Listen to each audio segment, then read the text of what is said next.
பேசுற விஷயம் என்னன்னா, எல்லாருமே இந்த A1 A2 இந்த பால் இங்க கலப்படமா இருக்குது, அதனாலதான் நமக்கு சத்தான பால்கள்லாம் கிடைக்காம ஜெர்சி மாட்டு பால் கிடைக்குது அப்படின்னு குற்றச்சாட்டு வைக்கிறாங்க.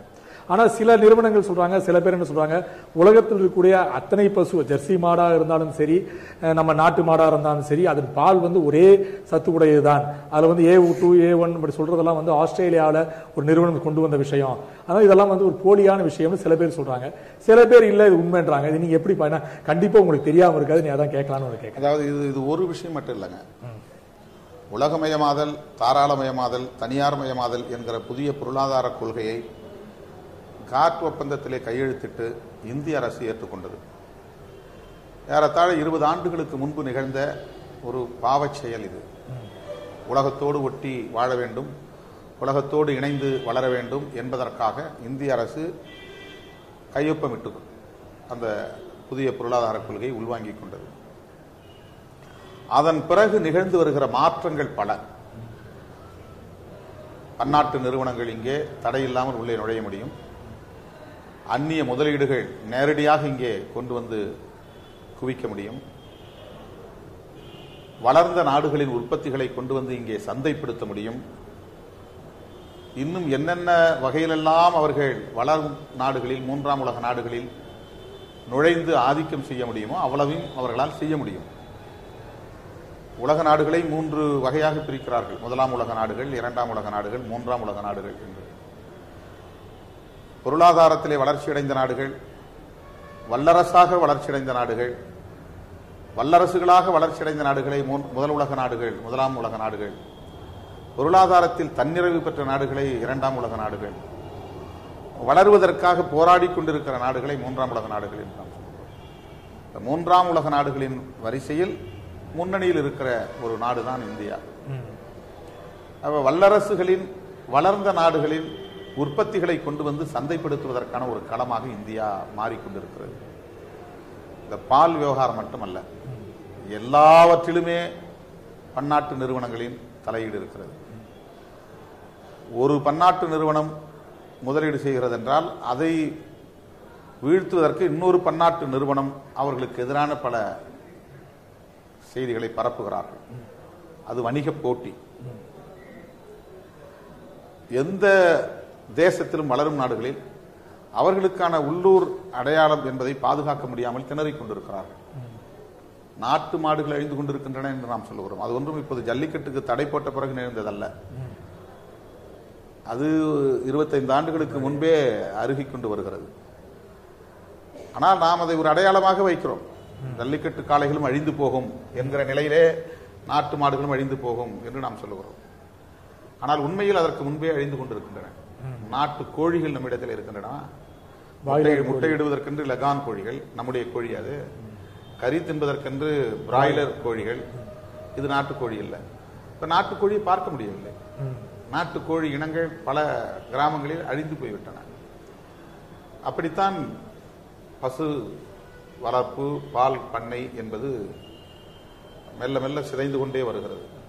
அதற்கு உலகமயமாதல் கொள்கை ஒரு காரணம் என்பதைப் போல மக்கள் தொகை பெருக்கமும் ஒரு காரணம், நவீன தொழில்நுட்பமும் ஒரு காரணம். இன்றைக்கு ஒரு 100 ஆண்டுகளுக்கு முன்பு இருந்த தமிழக மக்கள் தொகை என்பது இன்றைக்கு இருக்கிற மக்கள் தொகை என்பதும் வேறுபாடானது. அப்போ இந்தியாவில் இன்றைக்கு 110 கோடி பேர் இருக்கிறோம். ஆனா நாடு விடுதலை பெறுகிற போது வெறும் 30 கோடி தான் பாரதி பாடுறாங்க. 70-80 கோடி மக்கள் இந்த 60-70 ஆண்டுகள்ல பெருகிறோம். அப்ப மக்கள் தொகை பெருக்கம் என்கிற போது தேவையினுடைய அளவு பெருகுகிறது. அப்ப தேவை என்று பெறுகிற போது உற்பத்தி பெருக்க வேண்டிய அவசியம் இருக்கிறது. உற்பத்தியை பெருக்குவதற்கு நவீன தொழில்நுட்பங்களை கையாள வேண்டிய தேவை எழுகிறது. நவீன தொழில்நுட்பங்களை கையாளுவதற்கு உலகமயமாதல் கொள்கை அவசியமாகிறது. ஆக இந்தியா அல்லது இந்தியாவை ஆளுகிறவர்கள் அதை நியாயப்படுத்துகிறார்கள்.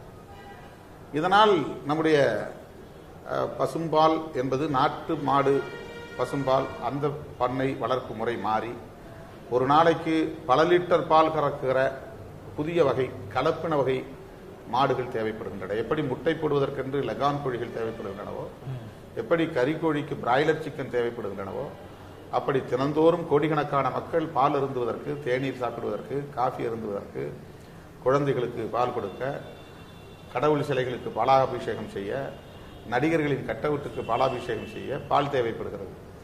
ஆக இந்த பால் நாட்டு மாடுகளிலிருந்து கிடைக்காது என்பதனால் வணிகர்களும் சரி, பெரிய பெரிய தொழிலதிபர்களும் சரி அதை வரவேற்கிறார்கள். ஆக நாம் எதிர்க்க வேண்டியது குறிப்பிட்ட சில அமைப்புகளை அல்ல. சில பேர் நாம் சொல்லுகிற அரசியலை புரிந்து கொள்ளாமல் ஏதோ இந்த அமைப்பை ஆதரிக்கிறோம் என்று அரைவேக்காட்டுத்தனம் என்று கூட நாம் சொல்லலாம். யாரையும் நாம் பழிக்கக்கூடாது. ஆனால் புரிந்து கொள்ளாமல் நம் மீது அவதூறு பரப்புவதை ஏற்றுக்கொள்ள முடியவில்லை. இப்ப எத்தனை அமைப்புகளை நீங்கள் எதிர்க்க முடியும்? பன்னாட்டு நிறுவனங்கள் என்பது ஒன்றா? வெறும் பெப்சி கோலாவா? வெறும் கொக்கோ கோலாவா? இந்த பெப்சி கோலா, கொக்கோ கோலா விஷயங்கள வெறும் குளிர்பானங்கள் மட்டுமல்ல. அக்வாஃபினா, கிண்ல தண்ணீர் கூட. குளிர்பானத்தை நிறுத்தினால் போதும், இப்ப தண்ணீரை நாம் நிறுத்தின என்ன யோசிச்சு பாருங்க. ஆக எதிர்க்க வேண்டியது, நான் மறுபடியும் என்ன சொல்ல வருகிறேன் என்றால், இந்த நிறுவனங்களை நாம் எதிர்க்க வேண்டும். இந்த நிறுவனங்களை எல்லாம் எதிர்க்க வேண்டும். ஆனால் இதற்கெல்லாம் வாசலை திறந்து வைத்திருக்கிற இந்திய அரசின் பொருளாதார கொள்கையை எதிர்க்க வேண்டும். இந்திய அரசினுடைய பொருளாதார கொள்கைதான் நீங்கள் சொல்லுகிற ஜெர்சி மாடு இங்கே வருவதற்கு காரணம். கதவுகளை திறந்து வைத்திருக்கிற, சிவப்பு கம்பளத்தை விரித்து வைத்திருக்கிற மத்திய அரசின் புதிய பொருளாதார கொள்கைதான், அந்த கொள்கைக்கான நிலைப்பாடுதான் காரணமே தவிர அந்த நிறுவனங்கள் மட்டுமே காரணம் அல்ல. இன்றைக்கு இங்கே KFC வந்துவிட்டது, மெரிபுரம் வந்துவிட்டது. அங்கெல்லாம் போனால் இன்றைக்கு முனியாண்டி விலாசுக்கு போக வேண்டும் என்கிற ஆசை யாருக்கும் கிடையாது. ஒரு காலத்திலே நல்ல கோழிக்கறி சாப்பிட வேண்டும், நல்ல மட்டன் சாப்பிட வேண்டும், வறுவல் சாப்பிட வேண்டும் என்று சொன்னால் முனியாண்டி விலாசை தேடியவர்கள் உண்டு, பொன்னுசாமி ஹோட்டலை தேடியவர்கள் உண்டு. இன்றைக்கு நல்ல சிக்கன் சாப்பிட வேண்டும், மொறு என்று சாப்பிட வேண்டும் என்றால் KFC எங்கே இருக்கிறது என்று ஒரு குறுந்தாடி படம் போட்ட ரெஸ்டாரண்ட்டுக்கு தேடி போகிறார்கள். மெரி பிரவுன் அங்க போனா வெறும் சிக்கன் தான், அப்படியே முழு கோழியை உங்களுக்கு வறுத்து தருவார்கள். ஒரு கோழியை 2 கோழியை முழுமையா நீங்க சாப்பிட்டு விட்டு வெளியே வரலாம். சாப்பிட சாப்பிட அவ்வளவு தூரம் உங்களுக்கு அது சுவையாக இருக்கும், அமிர்தமாக இருக்கும். இவையெல்லாம் எப்படி உள்ளே வந்தன? ஊருக்கு ஊர் உள்ளூர் சந்தை இருந்தது. நமக்கு தேவையானவற்றை பெட்டி கடைகளில் வாங்கிக் கொண்டோம், மளிகை கடைகளில் வாங்கிக் கொண்டோம். அவையெல்லாம் இன்றைக்கு காணாமல் போய்விட்டன. பெரிய பெரிய மால்கள் வந்துவிட்டன. இன்றைக்கு பீனிக்ஸ் மால் என்கிறோம், ஸ்பென்சர் மால் என்கிறோம், எக்ஸ்பிரஸ் அவென்யூ மால் என்கிறோம், பெரிய பெரிய மால்கள். இதற்கான ஃபார்முலா எங்கிருந்து வந்தது? புதிய பொருளாதார கொள்கையிலிருந்து வந்தது. ஆக நாம் மால்களை கூட எதிர்க்க வேண்டும். அப்படி என்றால் உள்ளூர் சந்தைகளை வைக்க வேண்டும். ஆக இது ஒரு பெரிய முரண்பாடான ஒரு விஷயம்தான். இது தேசத்தின் வளர்ச்சிக்கானதா அல்லது நம்முடைய பாரம்பரியத்தை பாதுகாப்பதற்கானதா என்ற கேள்விகளுக்கு விடை தேடுவதிலிருந்து தான் இதை நாம் புரிந்து கொள்ள முடியும். என்னுடைய கருத்து என்னவென்றால், இப்படி பன்னாட்டு நிறுவனங்களின் ஆக்கிரமிப்பு இந்த மண்ணில் நிலைபெறக்கூடாது என்று சொன்னால், தனித்தனி பன்னாட்டு நிறுவனங்களை எதிர்ப்பது என்பதை விட மத்திய அரசின், மாநில அரசின் பொருளாதார கொள்கை நிலைப்பாடுகளை எதிர்த்து நாம் போராட வேண்டும். இப்போ நீங்க சொன்ன மாதிரி இந்த பெப்சி கோக் அப்படின்னு சொன்னீங்க. கடந்த ஒரு 10 நாளா மாணவர்கள் மத்தியில் இந்த பெப்சி கோக் சாப்பிடக்கூடாதுன்னு ஒரு விழிப்புணர்வு மாதிரி சொல்லி அது ஒரு 10-15% குறைஞ்சு போச்சுன்னாங்க. ஆனா இன்னொரு பக்கம் பாத்தீங்கன்னா டிராபிகானாவோட விற்பனை ஒரு 15% அதிகமாகி போச்சு. எல்லாம் நினைக்கிறாங்க பெப்சி கோக் மட்டும் தான் நிறுவனம், டிராபிகானா கோக்கோட இன்னொரு நிறுவனம் யாருக்கும் தெரியாது. அதே மாதிரி எத்தனை பன்னாட்டு நிறுவனங்களை எதிர்ப்பது நம்முடைய ஹிந்துஸ்தான் லிவர் இங்க இருக்கு. அதே பாகிஸ்தான் போனா பாகிஸ்தான் லிவர், ஸ்ரீலங்கா போனா ஸ்ரீலங்கா லிவர். அவங்க லண்டன்ல இருந்து ஆரம்பிச்சிருக்காங்க. ஆனா நம்ம நினைக்கிறாங்க ஹிந்துஸ்தான் லிவர்னா இது நிறுவனம் மட்டும் தான் நினைச்சுக்கிறாங்க. அதான் என்ன பண்றாங்க, பெப்சி கோக் மட்டும் தான் அந்நிய நாட்டு பொருள், சாண்டா ஸ்பிரைட் எல்லாம் இந்த நாட்டு பொருள் மாதிரி ஒரு சூழ்நிலை ஏற்பட்டிருக்கு. அப்புறம் என்ன சொல்றாங்க, இந்திய நாட்டு பொருள் போவன்டோ போன்ற விஷயங்கள்லாம் நம்ம கொண்டு வரணும், அதை குடிக்கணும். கோலாங்கிறது ஒரு பன்னாட்டு நிறுவனம், பெப்சி கோலாங்கிறது ஒரு பன்னாட்டு நிறுவனம், அவங்க அமெரிக்கன் பேஸ்ட். இவங்க 2 பேரும் காம்படிட்டர்ஸ்.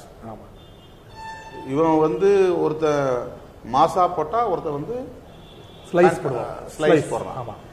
அது கொக்கோ கோலா, பெப்சி கோலா கீழே 6-7 வகையில அவங்க ஒரே கம்பெனி தான். ஆமா, ப்ராடக்ட்ஸ் மாறுது, நேம் தான் மாறுது.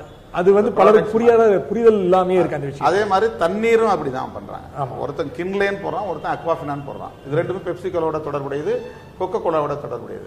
ஆக கோலா நிறுவனங்கள் பன்னாட்டு நிறுவனங்கள்.